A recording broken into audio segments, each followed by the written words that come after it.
દુનિયાભરના લોકોની સંવેદના આ સમયે લોસ એન્જલ્સમાં લાગી રહેલી આગના કારણે લોકોને થયેલા નુકસાન તરફ છે. લોસ એન્જલ્સના જંગલોમાં લાગી રહેલી ભયંકર આગ તીવ્ર હવાઓના કારણે સતત ફેલાઈ રહી છે. ઘણા જિલ્લાઓમાં ફરજિયાત રીતે ખાલી કરવા માટેના આદેશ આપવામાં આવ્યા છે. આવા સમયે બાબાના ક્ષત્ર છાયા અને દુઆઓથી પીકે પરિવાર સંપૂર્ણ રીતે સુરક્ષિત છે અને બ્રહ્મકુમારી લોસ એન્જલસ સેન્ટર શરણ માટે બાબાના બાળકોનું સ્વાગત કરી રહ્યું છે. આ બાબાના પ્રેમ અને પાલનનો જ પુરાવો છે, જે લોસ એન્જલ્સનો આખો બ્રાહ્મણ પરિવાર સંપૂર્ણ રીતે સુરક્ષિત છે.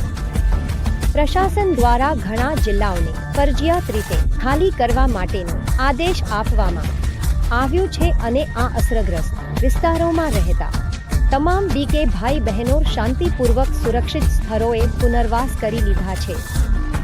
બ્રહ્માકુમારી સેન્ટર આ સમયે બાપ દાદાની ગોદ બની ગયું છે, જ્યાં આખો બ્રાહ્મણ પરિવાર શાંતિ અને સુરક્ષિત અનુભવ કરી રહ્યો છે. હા, ઘણા બ્રહ્માકુમારીના સંપર્કમાં આવેલા લોકોએ પોતાના ઘરો ગુમાવી દીધા છે અને જેમણે હજુ સુધી પોતાના ઘરો છોડ્યા નથી, તેઓ હવાઓ શાંત થવા, આગ બુઝવા અને રસ્તાઓ ખુલવા માટે રાહ જોઈ રહ્યા છે,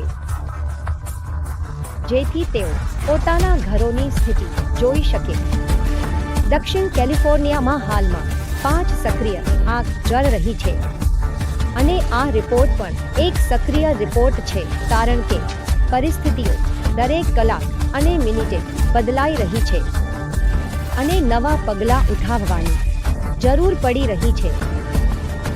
બાબા દ્વારા આપવામાં આવેલી શિક્ષાઓ અને નિર્દેશો અમને સતત કેન્દ્રિત અને તેમની છાયામાં રહેવા માટે તૈયાર કરે છે. અમે જાન્યુઆરીની તપસ્યાના આ મહિને વધુ તપસ્યા અને સકાશ આપી આ ક્ષેત્ર દુનિયા અને તે તમામ માટે શુભ ભાવનાઓ મોકલી રહ્યા છીએ, જે આ સમયે પોતાના ઘરો અને સંપત્તિઓના મોટા નુકસાનનો સામનો કરી રહ્યા છે. આ નાટક હવે અમને અભ્યાસ કરતા વધુ વાસ્તવિકતા બતાવી રહ્યું છે. લોસ એન્જલ્સથી આ સંદેશ બ્રહ્માકુમારી લોસ એન્જલ્સની ડિરેક્ટર પીકે ગીતા દીદીએ અમારા સાથે શેર કર્યો છે.